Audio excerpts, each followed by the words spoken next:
मित्रांनो, नमस्कार. विरंगावर तुमचं स्वागत आहे.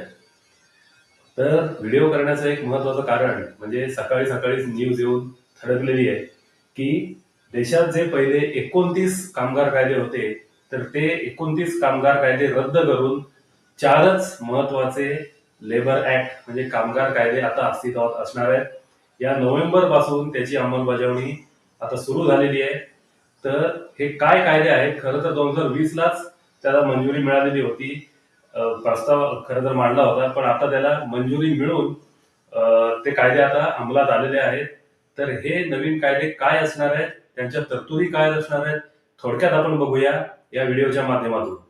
तर जसं की मी इथे मागे काही नोट्स लिहिलेल्या आहेत, मी तुम्हाला वन बाय वन सांगणार आहे की हे कायदे कामगारांसाठी किती उपयुक्त आहेत आणि कंपन्यांसाठी किती उपयुक्त आहेत, म्हणजे जास्त फायदा कोणाला होईल, तर त्याचं आपण कंपॅरिझन करणार आहोत.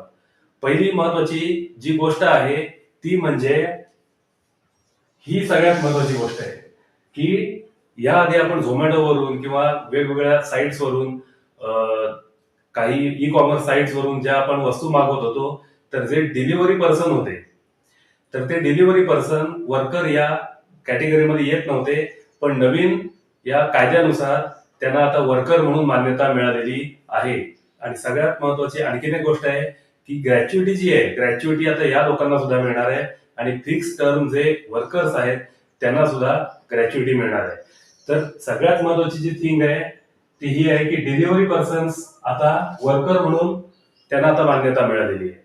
दुसरी महत्वाची जी गोष्ट आहे ती म्हणजे आता बघा की जे बेसिक पे आहे, आपलं जे बेसिक पे असणार आहे ते बेसिक पे आता सीटीसीच्या एक्झॅक्ट हाफ असणार आहे. हे मॅन्डेटरी केलेलं आहे की सीटीसीच्या हाफ बेसिक पे असणार आहे. आणि याचा परिणाम म्हणजे तुम्हाला माहिती आहे की याचा परिणाम काय होणार आहे की जो पीएफ पीएफ आणि ग्रॅच्युइटी याच्या अमाऊंट मध्ये वाढ होणार आहे. आणि याचा दुसरा जो परिणाम आहे तो म्हणजे आपली टेक होम सॅलरी कमी होणार आहे. म्हणजेच पण याचे फायदे पुढे जास्त आहेत. म्हणजे ज्या वेळेला रिटायर व्हाल त्यावेळेला मग तुम्हाला त्याची अमाऊंट जी आहे ती अमाऊंट जास्त मिळेल. तर ही एक महत्वाची तरतूद आहे की बेसिक पेच्या हाफ म्हणजे सीटीसीच्या हाफ हे बेसिक पे असावं असा हा निर्णय आहे. दुसरी महत्वाची गोष्ट आहे, जुन्या कायद्यानुसार ग्रॅच्युइटी ही कुणाला मिळत होती, तर एकाच कंपनीमध्ये कमीत कमी 5 वर्ष सर्व्हिस करावी लागत होती, तर त्यांना ग्रॅच्युइटी मिळत होती. पण नवीन कायद्यानुसार आता ग्रॅच्युइटीला 5 वर्षाची जी लिमिट आहे ती आता राहिलेली नाही. त्याचप्रमाणे फिक्स टर्मचे जे वर्कर्स आहेत त्यांना सुद्धा ग्रॅच्युइटी आता मिळणार आहे. जे जुन्या कायद्यानुसार ती ग्रॅच्युइटी मिळत नव्हती. ही महत्वाची तरतूद आहे. ही दुसरी तरतूद आहे. तिसरी महत्वाची तरतूद आहे इंडस्ट्रियल रिलेशन्सच्या बाबतीत आहे. आता ही खरं तर तरतूद आपली म्हणजे कामगार आहेत तर त्या कामगारांना फारशी उपयुक्त नाहीये. ही कंपन्यांना फायदेशीर आहे.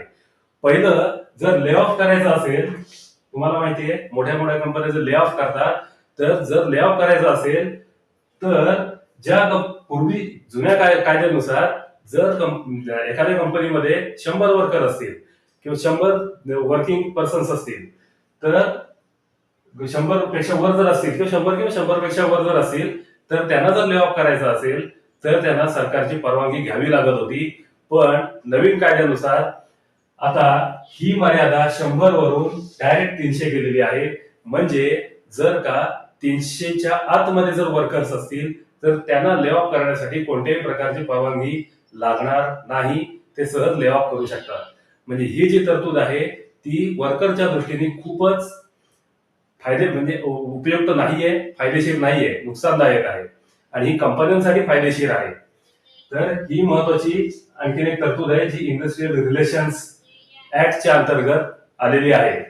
आणि जसं मी तुम्हाला सांगितलं की याची एक चर्चा होती की दिवसाला 12 तास काम करून उरलेले 3 दिवस सुट्टी घेऊ शकतो का. तर या कायद्यानुसार आता सलग 4 दिवस 12 तास काम करून उरलेले 3 दिवस सुट्टी मिळू शकते, घेऊ शकतात किंवा मिळू शकते. ही सुद्धा तरतूद या कायद्यात केलेली आहे. हे जे काही महत्त्वाचे पॉइंट्स आहेत ते हे पॉइंट्स मी आता कव्हर केलेले आहेत. तर तुम्हाला काय वाटतं या कायद्यांबद्दल? कामगार वर्गाला याचा फायदा होईल की होणार नाही, हे कॉमेंटमध्ये सांगा आणि व्हिडिओ आवडला असेल तर लाईक करा, शेअर करा आणि सबस्क्राईब करा. थँक्यू.